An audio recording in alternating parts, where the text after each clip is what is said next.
Well guys, we made it back from Jeep Invasion, and unfortunately I didn't take really any footage. The only footage I took is what you just saw. Sorry.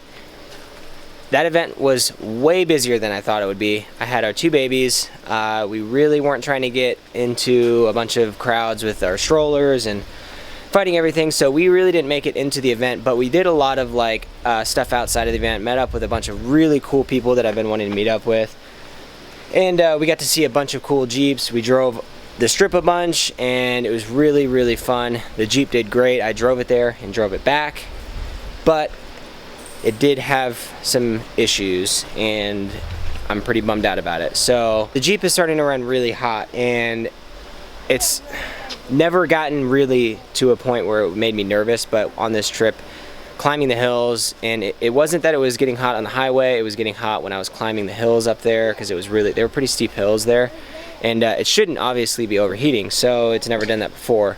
I don't know if it's just my radiators getting jammed up or whatever, but I've been wanting to upgrade my radiator and my auxiliary fan anyways, so I think what I'm going to do is do a new aluminum radiator and a 3-fan auxiliary fan with a manual switched override, so I don't have to worry about it when I am going on hill climbs and whatnot. So that's on my list of next upgrades for it, so hopefully that fixes that issue and it's nothing serious.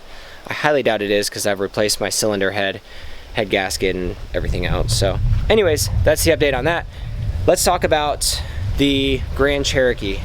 Before I said I can't remember if my last video if I said it wasn't getting fuel pressure, but anyways, that's what I thought was wrong with it. It wouldn't get fuel pressure. So hooked up a fuel pressure gauge to it, and it wasn't getting fuel pressure.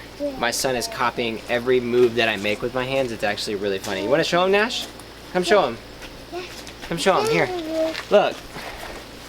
Show him.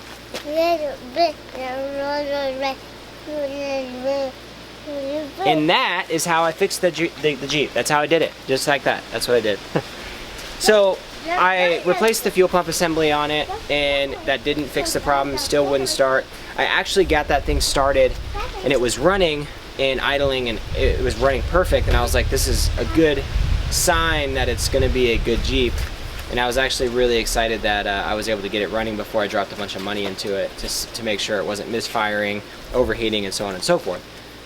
So I went ahead and started to dig into it a little deeper, and I ended up replacing a lot of the small stuff like distributor, rotor, wires, spark plugs, all that jazz. Nothing worked, and then I was like, you know what, I'm gonna change the pickup coil. That's not something I usually would change, because it's just one of those things that it's kind of a weird part to change. It is necessary, of course, but anyways, I replaced the pickup coil, fired right up. So that he thinks the muffler is a snake that I cut off. It's not a snake, baby. That's a muffler. That's a tailpipe. What? Yeah. So I did find out that it had a really bad exhaust leak, so I did cut the muffler off. I ordered a new one, and I found out that they didn't even have a cat on there. They just straight piped it. So I'm going to put a new cat, muffler, and tailpipe just so it is how it's supposed to be, and the O2 sensor is plugged in correctly. Yes. Other than that, that is the update on the Grand Cherokee. Now that it's running, I've been driving it a little bit, and it's running actually really good. I can start upgrading it, and that is where the fun stuff comes. I didn't do a whole lot of filming on what I was doing to get this running, because it was just all little parts and pieces, and honestly, every Jeep is going to be different on the fix on why it won't start. It could be a number of different things, and I didn't want to make a super long video and tell someone this is how you fix it, and then they go and buy these parts and it doesn't fix it. So that's kind of why I stirred away from that type of film or video, whatever you want to call it. But other than that, it runs, and it's actually going to be a really good vehicle. It's got no rust. The paint is in really good condition. It's not fading. So I'm excited. It's going to be a great build.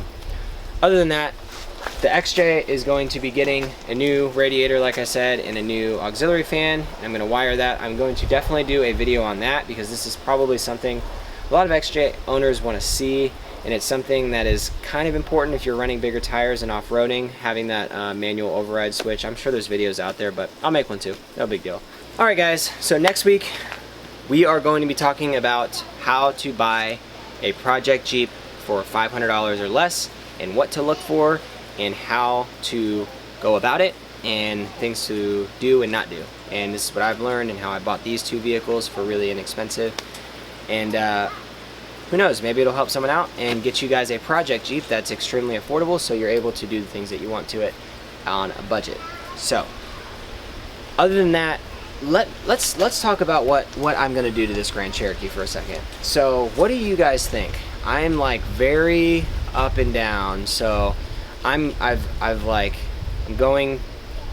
leaning towards like, all right, let's do a Ford 8.8 swap. That's something that some people have done, but I don't know if there's a whole lot of videos on it. And then do just a high pinion Dana 30 front that's built up a little bit. But what I really want is some wider axles, and you know what that means.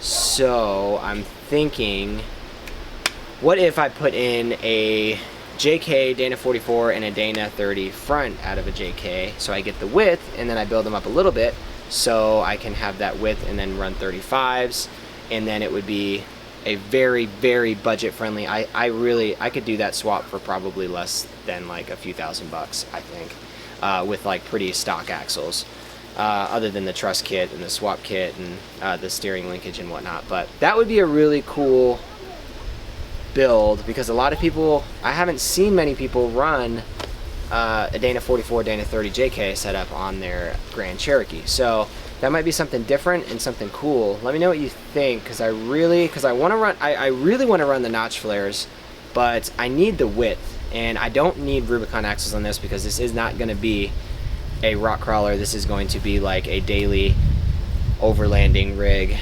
something I drive most of the time, where the XJ is more of like going to be a trail rig slash somewhat daily. I don't know what I want. I just have a bunch of cool Jeeps, and I like to have something different, and that's my goal, is to build something different. So let me know what you think of that. Other than that, this episode is over. Please like and subscribe. Leave your comments below. I will see you next week. Peace.